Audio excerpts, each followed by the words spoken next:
Bem-vindos a mais uma Sexta de Aprender da Fundação Luiz Almeida Marins Filho, agora já no ano de 2020. Não é? E o tema de hoje, gente, vai ser muito interessante, né? O tema é esse aprendendo com as lições da história. Vale a pena. O que nós quisemos fazer aqui foi uma coletânea de alguns ditos, frases, rifãos, anexinhos e fatos da história mesmo, né, para discutir com vocês que lições esses fatos, né, esses ditados têm para nos dar. Então, vamos lá começar para a gente não perder muito tempo, né? Só para vocês terem uma ideia, a primeira coisa é contar uma poesia do Frei Antônio das Chagas, de 1631, né? A 1682, sobre o tempo, né? Sobre essa coisa que nós temos, gente, que nós temos que entender, nós temos que lembrar, né?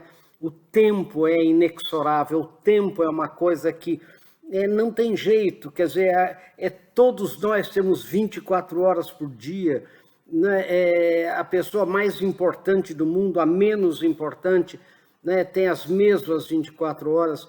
Então, o que fazer com o tempo, né? Na filosofia, o tempo é uma coisa assim muito discutida, né? Então, vejam que poema, né? Bonito esse do Frei Antônio das Chagas. Vamos lá ver, olha lá. Deus pede hoje estrita a conta do meu tempo, e eu vou do meu tempo dar-lhe conta. Mas como dá sem tempo tanta conta, eu que gastei sem conta tanto tempo? Para ter minha conta feita a tempo, o tempo me foi dado e não fiz conta. Não quis, tendo tempo, fazer conta, hoje quero fazer conta e não há tempo. Ó vós, que tendes tempo sem ter conta, não gasteis vosso tempo em passatempo. Cuidai enquanto é tempo em vossa conta, pois aqueles que sem conta gastam tempo, quando o tempo chegar de prestar conta, chorarão como eu, o não ter tempo. Então vejam, esse jogo de palavra, né, bonito que o Frei Antônio das Chagas faz, é a primeira coisa que eu queria comentar com você. Veja que interessante, né? Ele chama conta e tempo, né? Deus pede hoje estrita a conta do meu tempo, né? E eu vou do meu tempo dar-lhe conta. Mas como dá sem tempo tanta conta? Eu que gastei sem conta tanto tempo. Olha que coisa bonita, né, gente?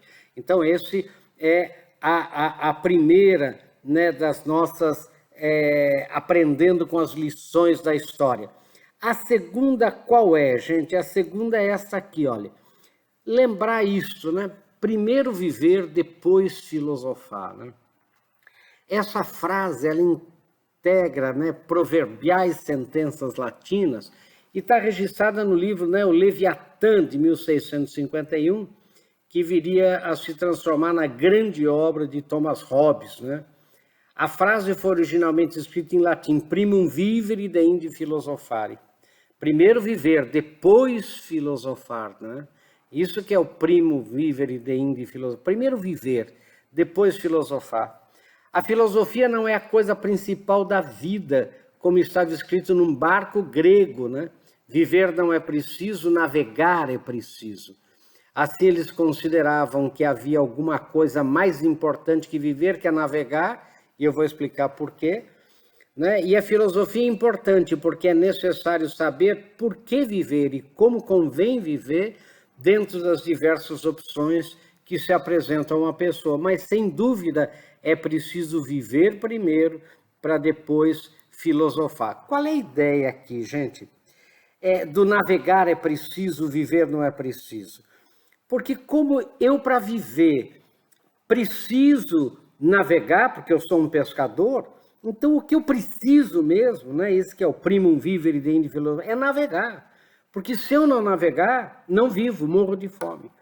Né? Então, essa coisa do Leviatã, do Thomas Hobbes, né, esse primum vivere deinde filosofare é fundamental. Quer dizer, quanta gente vive no mundo da lua?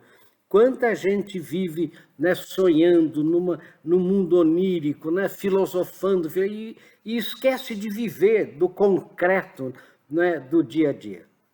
Então, esse é o segundo, né, primum vivere de inde filosofare. Agora, vamos ver, qual é o próximo que nós temos? É sobre o terremoto de Lisboa. Gente, prestem bem atenção. Em 1755, né, teve o terremoto de Lisboa, dia 1º de novembro, que foi a maior tragédia natural da Europa até hoje, né? 300 mil mortos do mesmo dia na mesma cidade, enfim, comparativamente, é claro, né? A tragédia natural, não em guerras, não, né?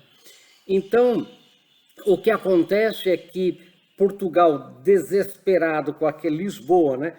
Com aquele monte de mortos, Dom José, rei de Portugal, chama o Marquês de Alorna, muita gente pensa que é o Marquês de Pombal, e não é, o Marquês de Alorna, e pergunta a ele o que fazer, desesperado, eram mortos, né? Porque dia 1º de novembro, dia de Todos os Santos, as igrejas estavam cheias, né? E houve aquele desmoronamento, enfim, milhares morreram, né?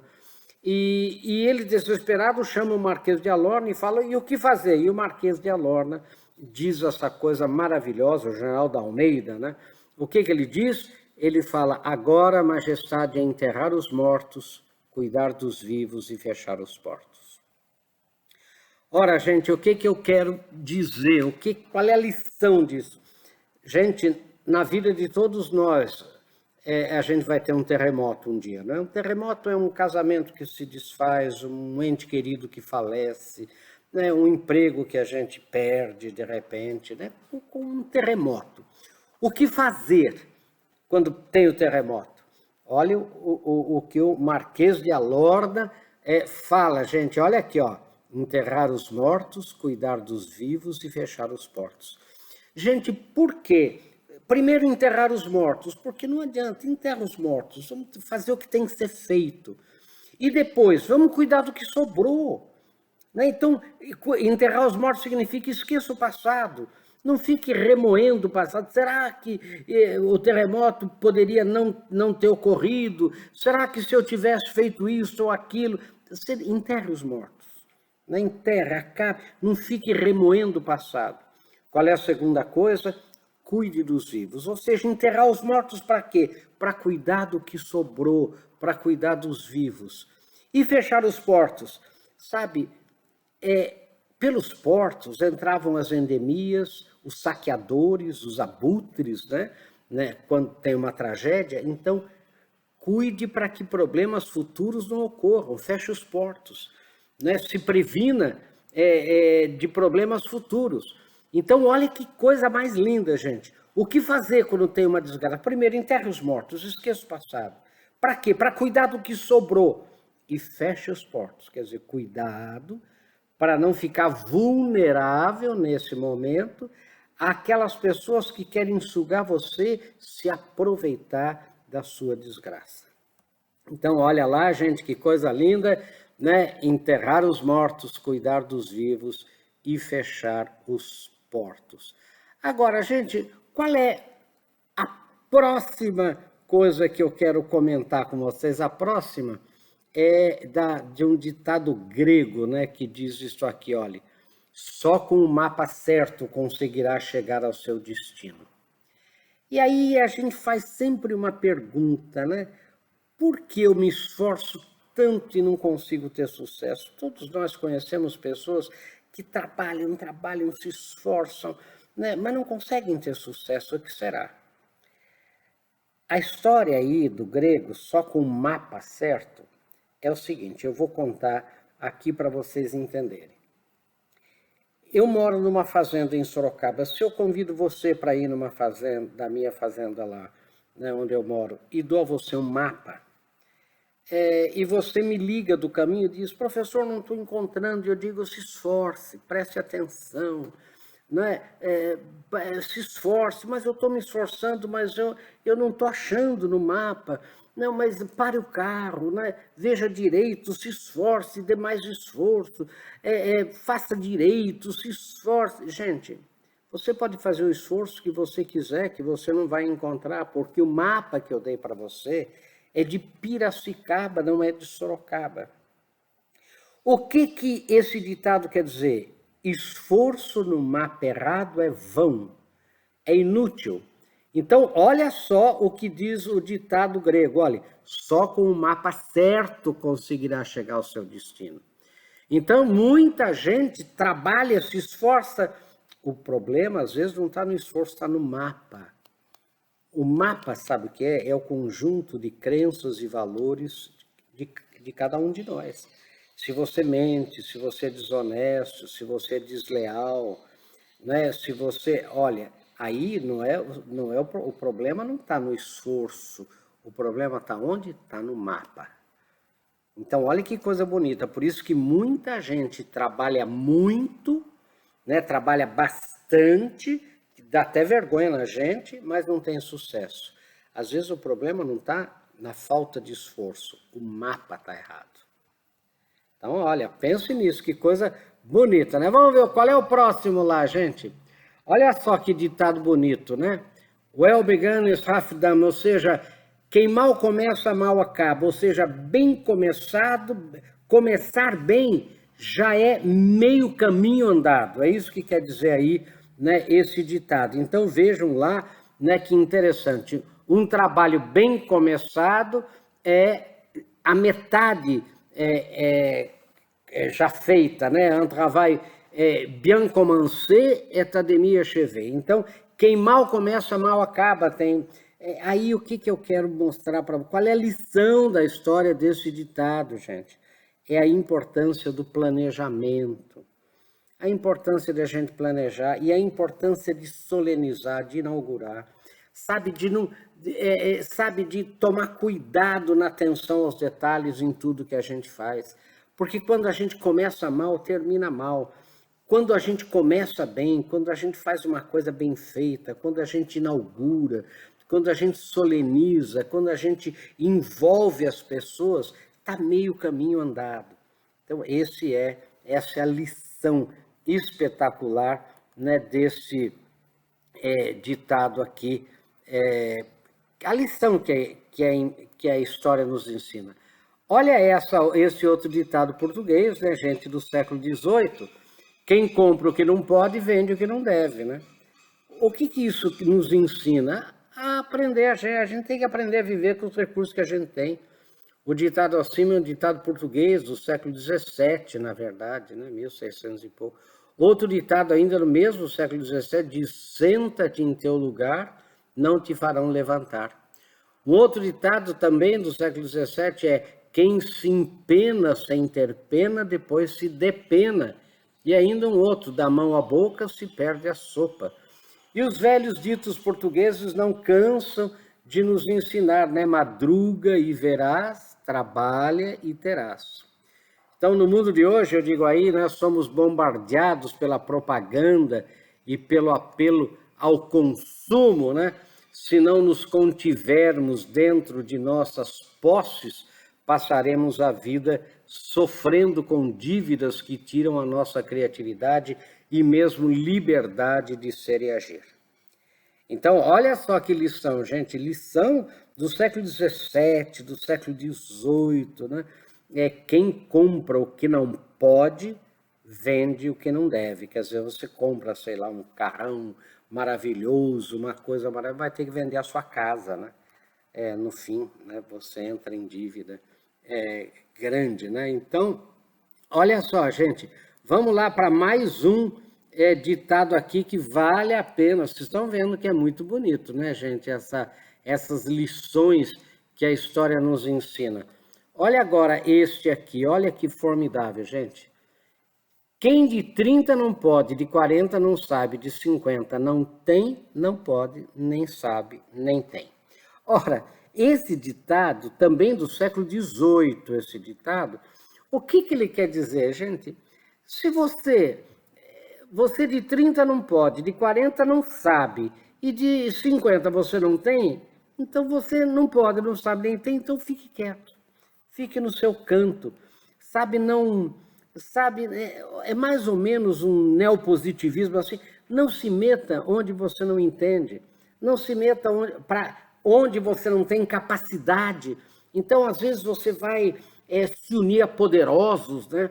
Se unir a pessoas ricas demais, você não tem, você não pode, né? Você vai ficar ruim para você. Olha que lição bonita, gente. Agora, olha a outra, vamos lá para mais uma lição da história. Tenhamos a pata, então falaremos na salsa. É um ditado português do século XVII, XVIII, né? O que diz? Não adianta a gente querer discutir coisas antecipadamente. A salsa, né? É o molho, né, em Portugal. Então, primeiro vamos ter o frango, depois nós vamos discutir o molho. Agora nós estamos aqui discutindo o molho. Que molho nós vamos, mas não temos nem o frango. Né? Primeiro a gente tem a carne, depois vamos discutir o carvão. Né? Nós não temos, vamos aqui carvão, mas não temos nem a carne. Como é que nós vamos discutir o carvão? É isso aí. Então, saber priorizar as coisas.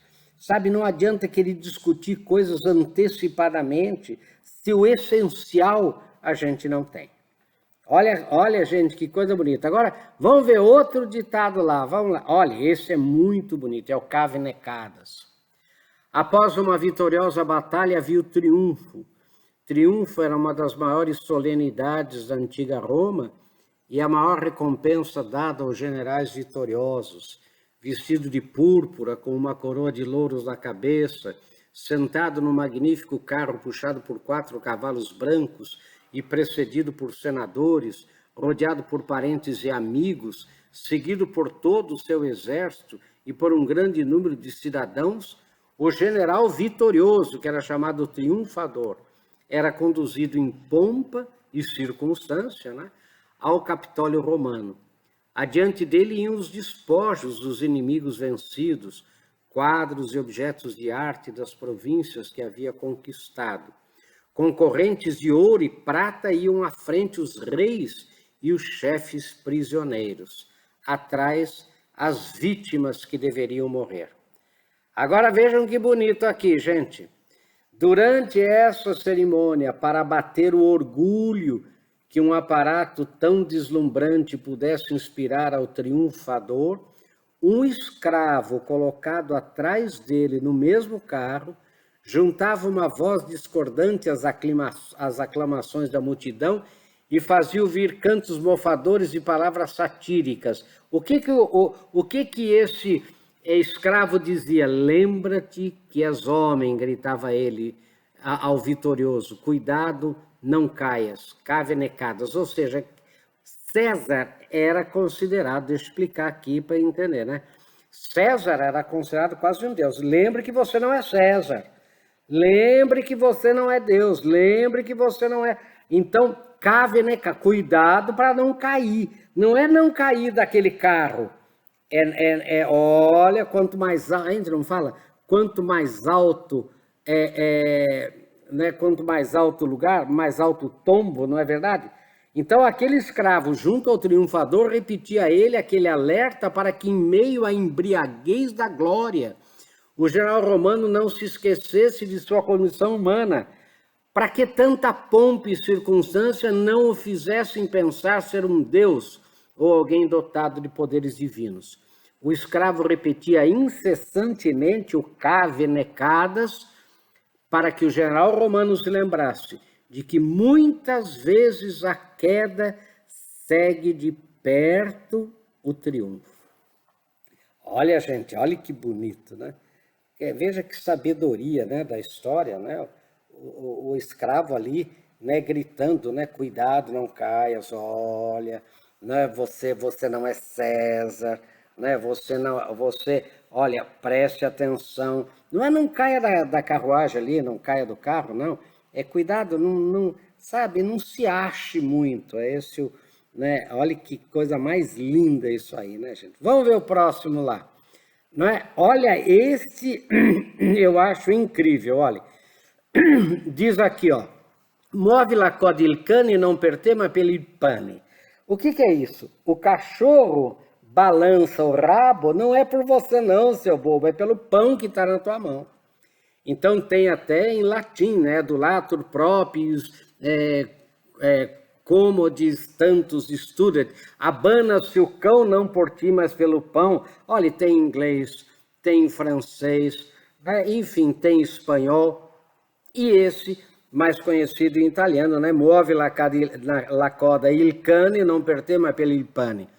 O que isso quer dizer, gente? Quer dizer o seguinte, olha, cuidado com os bajuladores, com os aduladores, com os áulicos, né? Aquele que a gente chama de, né, em português normal, de puxa-saco, né?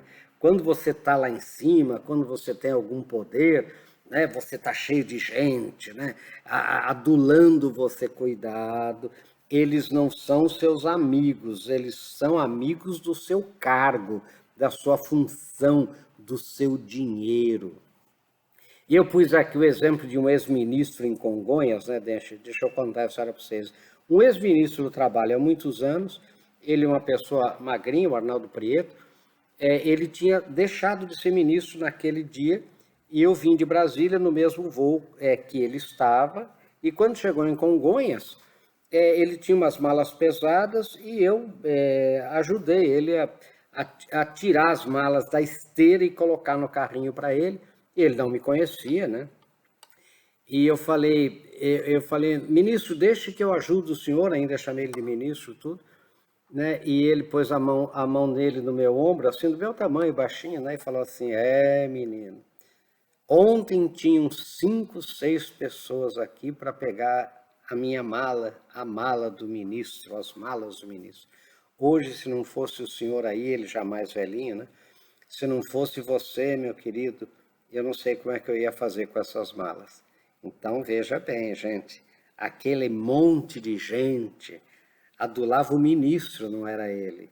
Então, olhe, o cachorro balança o rabo, não é por você não, seu bobo, é pelo pão que está na tua mão. É pelo seu dinheiro, pelo seu poder, pelo seu cargo. Tá bom? Olha que lição, hein, gente? Olha agora este, olha. Aquila non captat muscas. Sabe o que é isso? Isso é um ditado latino maravilhoso, né? As águias não caçam moscas. Tem várias línguas, eagles catch no flies, né? Enfim, todas as línguas têm. Qual é o perigo? Agora, deixa eu dizer para vocês o que é isso. A águia é a mais espetacular da ave da natureza, né? Ela tem um rasante que só ela tem, uma alçada de voo que só ela é capaz de dar, ela tem uma visão que ela enxerga lá de cima, coisa, mas toda essa maravilha que a águia tem, tanto é que ela é um símbolo dos Estados Unidos, da Alemanha, então, né? Não é para caçar mosca, quem caça mosca é lagartixa, não é? Então, e se o ser humano é o ápice da criação, é mais do que uma águia, não foi feito para pensar pequeno. Esse que é o diabo. Esse que pense grande. Na verdade, o perigo, eu digo aqui, olha que coisa, uma coisa que eu digo há anos, né? O perigo não é você pensar grande e não conseguir o que você deseja. O perigo é você pensar pequeno e conseguir. Gente, o ser humano não foi feito para pensar pequeno, para querer pouco. Então, olha que lição maravilhosa. Olha outro aqui, gente. Olha, esse também é muito interessante. Qui ne peut galoper qu'il trotte, ou seja, quem não pode galopar, trote. Quem não pode como quer, queira como pode. Né? Então, o que quer dizer assim? Às vezes, o que quer dizer? Se você não pode galopar, você trote, mas não fique parado. Não é? Então, às vezes, o que eu quero dizer é isso, né? O melhor, o ótimo, às vezes é o maior inimigo do bom. Como você não pode fazer o melhor, o maravilhoso, o ótimo, você não faz nada. E aí, meu querido, aí você fica parado. Então, se você não pode galopar, trote, mas não fique parado. Faça com os recursos que você tem tudo o que você seja capaz de fazer, mas faça. Esse que é, né, esse ditado aqui espetacular. Olha outro lá, gente. Meglio non dire che cominciare e non finire. Olha, o que é isso aqui? Olha que coisa bonita, gente. É melhor você não falar nada do que você falar, começar e não terminar, né? Então, para não acabar, é melhor não começar. E tem também em várias línguas, né? Não comece nada antes de você saber como é que você vai terminar, se você pode, se você tem capacidade para terminar aquilo. Não é? Numa negociação, como eu escrevo aí, tenha saídas preparadas. Não entre numa negociação sem você saber como é que você vai sair dela, caso, né, aconteça um impasse qualquer. Então, é melhor você não falar nada, não começar, do que começar e não terminar. Olha que espetáculo também esse aqui. Olha outro, gente. Isso daqui é muito interessante, é um dos últimos que eu quero conversar hoje com você, para não ficar mais longo isso aqui. Nenhum homem é herói para o seu camareiro, né? No man is a hero for his valet de chambre. O que é isso, gente? O valet de chambre, deixa eu explicar para vocês, é aquele que na realeza servia o rei no seu quarto, né? Era o camareiro do rei. Então, o que diz aqui o ditado? Quer dizer, tem vários ditados, por exemplo, muita proximidade, muita confiança, pouco respeito. Ou seja, ninguém é herói para aquele cara que conhece ele ali, sabe, no bastidor, ali no dia a dia. Você imagine que o camareiro, nessa época, ditado do século XVIII, sabe, ele tirava o urinol do rei que fazia as necessidades, dava banho no rei. Você imagina, então ele conhecia o rei na intimidade. Você acha que ele ia achar o rei um herói, aquele herói que todo mundo achava e todo mundo... Sabe? Então é o seguinte, o que isso quer dizer? Olha aqui, ó. Prestem atenção porque este vale a pena. Olha, é preciso dar-se ao respeito, é preciso valorizar o cargo e a função que se ocupa, é preciso dignificar a função.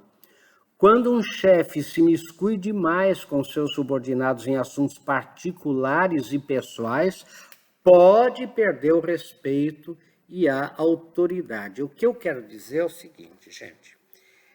Se você é um gerente, se você é um diretor, por exemplo, você tem que se dar o respeito. Se você é uma autoridade, você tem que se dar o respeito, porque se você não se der o respeito, as pessoas vão respeitar você.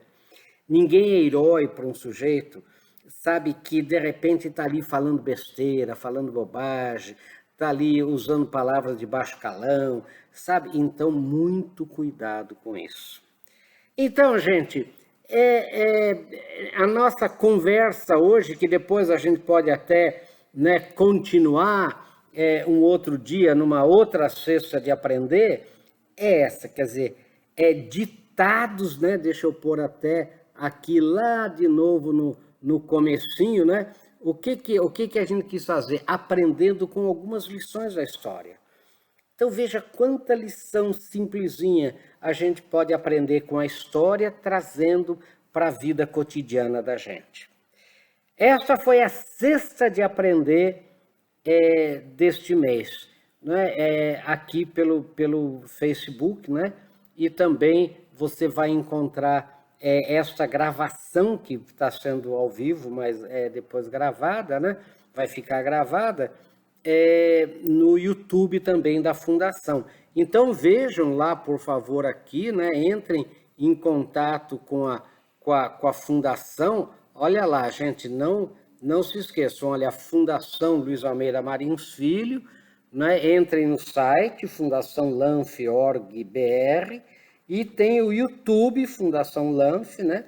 E o Facebook, que vocês estão aqui assistindo, ou estão assistindo pelo YouTube, né? Ou vendo pelo site também, né? Que esse vídeo vai ficar no site, essa gravação vai ficar no site.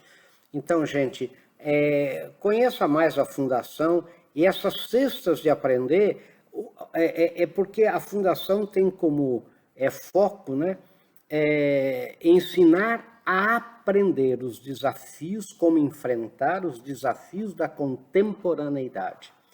Então, ligado à educação e tudo que possa ensinar as pessoas a aprender os desafios do mundo contemporâneo, de viver hoje em dia. Então, nós quisemos trazer para vocês essa brincadeira, né, gente? Vejam só que é uma brincadeira aqui, né? Que é aprendendo com as lições da história. Então, gente, muito obrigado a vocês e até uma nossa próxima Sexta de Aprender. Eu queria que vocês ficassem sempre ligados no nosso site, nas redes sociais, né, da Fundação, para que vocês soubessem qual sexta-feira do mês que vem vai ser a Sexta de Aprender. E quem sabe a gente continua esse mesmo tema, porque tem muita coisa bonita para a gente aprender com a história. Pense nisso. Sucesso!